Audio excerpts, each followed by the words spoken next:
are breaking records. We'll take a look at how voters are casting their ballots in record numbers. This weekend, the rally to Restore Sanity and/or Fear was held in Washington, D.C., and Iowa State student Andrew Schneider was there. Footage from the event and an interview with Andrew coming up.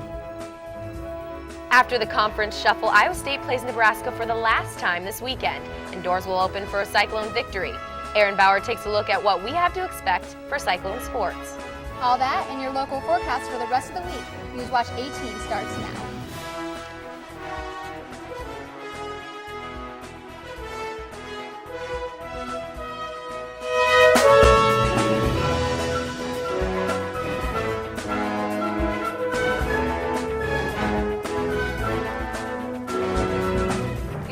Welcome to the November 2nd election edition of Newswatch 18. I'm Addison Speck. And I'm Mary Buenaventura. Election day is here. Polls are open until 9 and perhaps pleasing the most people, the end of the negative political ads. But before the election is completely over, the ballots must be counted. We were at the polls today and caught up with one voter.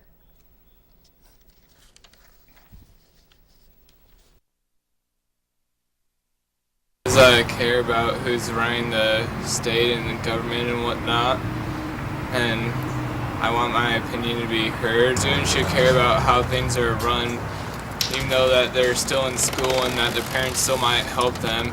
Eventually they're going to be out of school and care more about how things are run, and it starts now. If you don't get out there and vote, your opinion will never be heard, and people might be in charge that have complete opposite views as you. There are still plenty of ballots to be counted, and there's a record number of them this year. The Story County Auditor's Office stated they have 80,000 absentee ballots in hand, which in a non-presidential election record. In the 2008 presidential election, Story County processed over 15,000 absentee ballots. Now the polls are still open and no results have been reported yet, but the Story County Auditor will be publishing unofficial results on their website at www.storycounty.com tonight after the polls close at 9. Almost every student has waited and waited for the bus that seemingly never comes. Well, wait times may soon reduce to zero. Schneider has announced the public transportation system is considering adding GPS tracking to their fleet of 67 buses. Being able to pinpoint the location of buses could help increase ridership by making route planning easier and in turn increase class attendance. Not only will the system help riders, but SciRide employees too by providing real-time updates to aid in scheduling, which can also help improve designated routes and stops. The system is expected to cost $150,000, and annual upkeep costs are similar to a cell phone bill.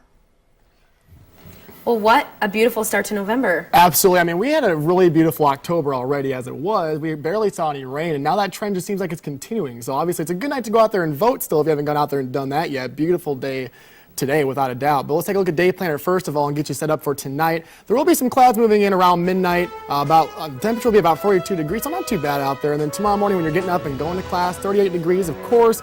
Bring the jacket. It's November after all, folks. And by 3 p.m., you'll notice the winds will shift from the southeast to the northwest, bringing some cooler weather. So what does that mean? I will have all your latest details in store after the break. This is Newswatch 18.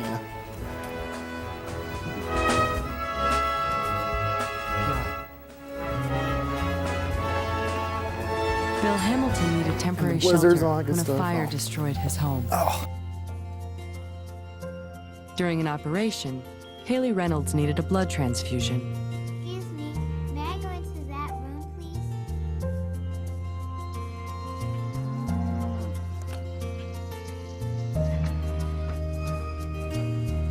Next year, revenue growth again will be a focus.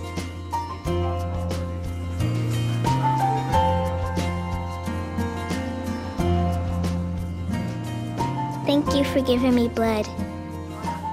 Thank you for giving me shelter. Thank you for saving my life.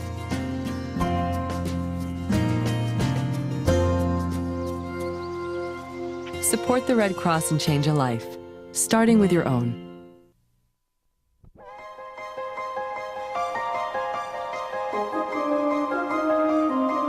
America is turning over a new leaf. The Smart Way leaf. Smart Way from the U.S. Environmental Protection Agency is changing the way America drives.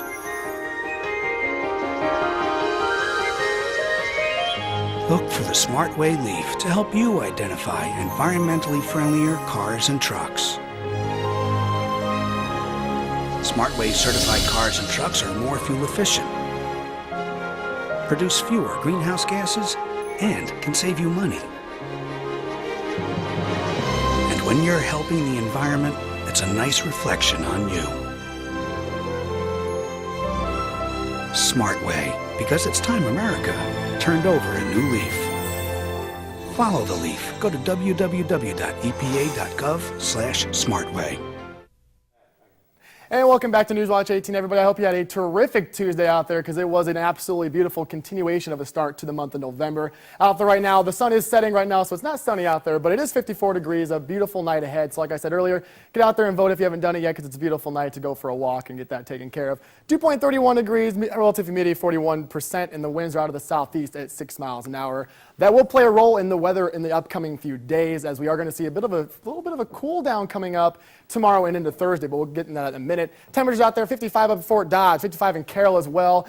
Not much variation as you see, 54, 55 across the entire regional area. But if we zoom out and take a look at the entire state of Iowa, look over in Council Bluffs, 61 degrees, 59 over in Sioux City. Out to the east a little bit cooler, Waterloo at 53, and over in Dubuque, 50 degrees. Pretty consistent across the entire state. A beautiful day was had by all. And if we take a look right now at the current surface map, not sunny out there, but the sun is setting very clear out there. Pleasant skies, and it's fall. So we had to throw the tree in there and make it look pretty for everybody out there. So let's take a look now at low temperatures today. This morning, 24 up in Mason City, a bit of a cool spot, 27 over in Sioux City. Once again, the northeast a little bit cooler in the morning. Down in Des Moines, it was 34, so a little bit warmer down there. That's because of that heat island effect, a little bit warmer down there. Today, though, the highs got up to 56 here in Des Moines, 55 up in Mason City, and the 60s across western Iowa. So they are on the warm side of the spectrum, but it's going to be a little bit cooler in the upcoming days, and I'll tell you why. Right now, forecast temps down to about the mid-30s tonight for central Iowa, a little bit warmer up to the northwest over here, and of course, behind me, it's going to be cooler in the northeast. Now, a cold front is going to be coming through tonight, and what that's going to do tomorrow, into Thursday night, is going to make it a little bit cooler for the highs, only in about the mid-40s, but then we're going to see a surprise warm-up coming up, and for the highs tomorrow, we are going to see mid-50s and upper 50s as well. Omaha's at 58, 54 up in Sioux Falls. So another day very, very similar to today. No rain in sight. Let's take a look at tonight. Increasing clouds moving in. Wind out of the south, 5 to 10 miles an hour, 35 degrees. And if we take a look at tomorrow, it will be another beautiful day, seasonal, but the winds are going to shift to the northwest at 15 to 20 miles an hour, gusting to 30 at times, high of 58. So very, very similar to today. And if we take a look at the extended forecast, this is what I was going to tell you about the cold front pushing through for Thursday. Increased clouds Thursday, 47 degrees. Friday, another chilly one, 45 degrees. Look at the lows dipping way below freezing, 25 degrees. But if you look behind me for the weekend, for the game and for Sunday, 60 by Sunday. So for now, we're going to send it right back to the desk. I'm joined here by Andrew Schneider, who attended the rally to restore sanity and or fear this weekend. And Andrew, kind of just tell us a little bit about the event. Well, the event was announced in September by Stephen Colbert and Jon Stewart, famous comedians from Comedy Central. And the event was intended for people who are more moderate politically speaking. I know that there's been a lot of rallies, especially Glenn Beck, who held more extremist view rallies, I guess. And the intention of this was to get people who are more like-minded towards the center of the political spectrum and have them express their views and have their views expressed by John and Stephen. So give people an opportunity to speak out. Right.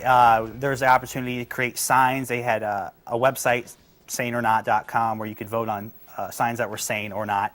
And there were signs, they were asking people before the rally, TV cameras and such, and they would get up close and show people, or rather ask people how they felt. Something exciting to be at. Oh, it was 250,000 people from what I heard. We filled them all. It was incredible. There were so many different people out there, from all parts of the country. I met some people from San Francisco, Indiana, you can name it, the state, they were probably there. So awesome. Well, it sounds like you had a great time, and we really thank you for stopping by to share your experience. Coming up after the break, Aaron Bauer joins us at the news desk for sports. Stay tuned right here to Newswatch 18.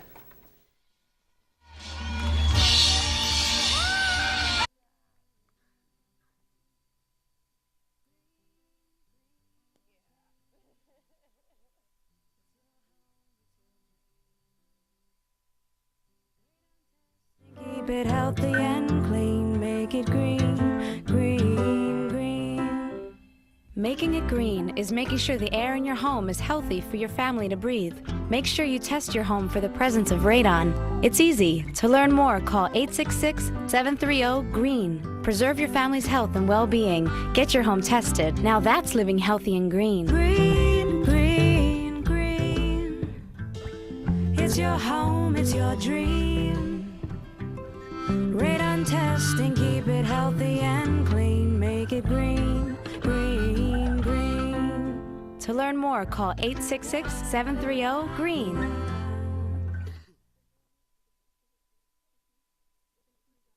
I'm starving. What's for breakfast? Guten Tag! Johannes, Franz! I bring you arts-enriched Raisinblams, fortified with increased test scores and creative problem-solving skills. It's good! And good for you. Bobby? Susie? Don't worry, that's just the power of the arts! Feed your kids the arts. For 10 simple ways to learn how, visit AmericansForTheArts.org. Newswatch 18. Iowa State freshman soccer player Emily Goldstein received some big news earlier this week. Goldstein was named to the Big 12 Conference All-Newcomer team. Goldstein, a middle fielder for Iowa State, led the Cyclones with 17 points, and she also tied for conference high in assists with 3 in the final match against Missouri. The Iowa State soccer team finished the season on a 2-game winning streak, including a 5-0 win against Missouri last Friday night. And the Iowa State women's volleyball team looks to bounce back this week. The Cyclones are coming off a 3-set loss to number 2 Nebraska. Iowa State will return home this week as Baylor comes to town tomorrow evening. Iowa State has won 2 straight matches against Baylor, including a 3-1 win earlier this season.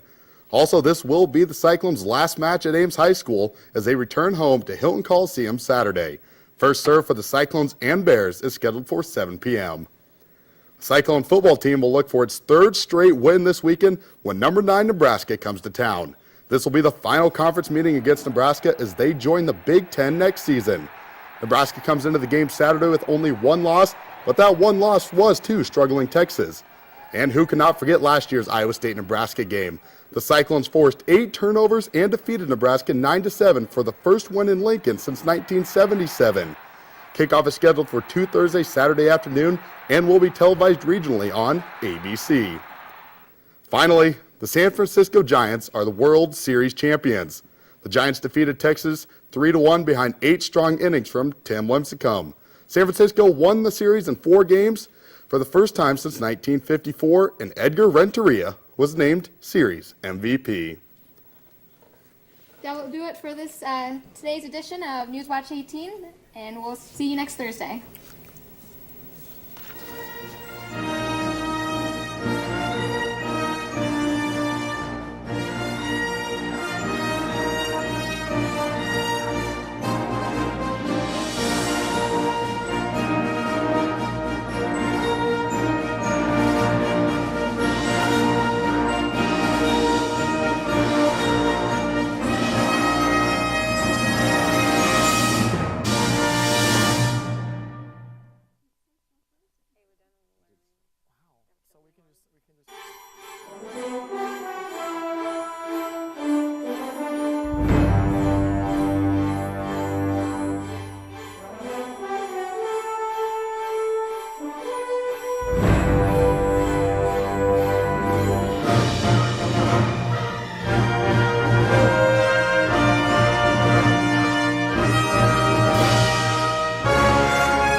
That's awesome. There was a lot of awesome